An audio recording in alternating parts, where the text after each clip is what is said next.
आज अगर तुम फॉर्च्यूनर चला रहे हो तो तुम्हारा बेटा रोल्स रॉयस या प्राइवेट जेट से चलेगा, लेकिन जो तुम्हारे बेटे का बेटा होगा वो वापस स्प्लेंडर बाइक से चलेगा।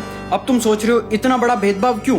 क्योंकि जो पैसा है वो 3 जनरेशन तक चलता है। लेकिन ऐसा क्यों? पहली जनरेशन को बोलते हैं वेल्थ क्रिएटर्स।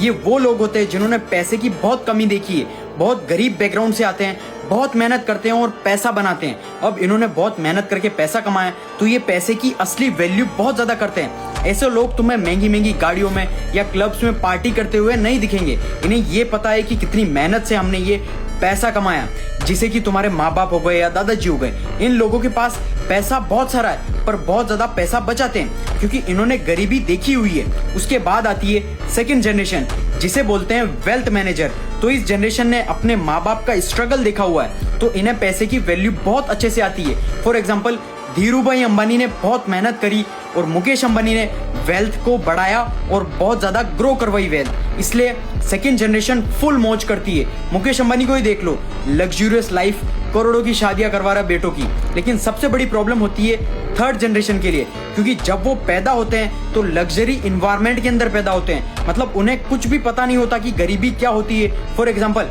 मुकेश अंबानी के बेटे को देखा होगा 50-60 करोड़ की घड़ी वॉचेस पहन के घूमता है। उसे नहीं पता कि 50-60 करोड़ रुपए की असली वैल्यू उसके लिए ऐसा है कि किराना स्टोर से 5 रुपए की चॉकलेट खरीदना या कोई चिप्स खरीदना। और इतना ज्यादा पैसा होता है कि अबंडेंस ऑफ मनी है, तो इन्हें नहीं पता होता कि पैसे की रियल वैल्यू क्या होती है। इसलिए तुमने देखा होगा बड़ी बड़ी पार्टीज करते हैं, महंगी महंगी घड़ियां गाड़ियों में घूमते हैं ये अमीरों के बच्चे। वो ऐसे ही सारा पैसा उड़ा देते हैं, पूरी दौलत पैसा उड़ा के वापस गरीब बन जाते हैं, क्योंकि इन्हें अंडरस्टैंडिंग कम होती है और रियल वैल्यू पता ही नहीं होती। इसलिए थर्ड जनरेशन तक सारा पैसा खत्म हो जाता है। ऐसे और बिजनेस कंटेंट के लिए मुझे फॉलो जरूर कर लेना। और इसी रीजन की वजह से कुछ अमीर लोग अपने बच्चों को गरीबी की दुनिया में भेज रहे हैं ताकि वो असली वैल्यू सीख सके, असली रियल स्किल सीख सके। इसलिए अगर तुम गरीब हो और बी ग्रेटफुल फॉर एवरीथिंग और मेहनत करके अंधा पैसा कमाओ। जो अचीव करना चाहते हो वो खुद की मेहनत से करो, ना कि भीख मांग के।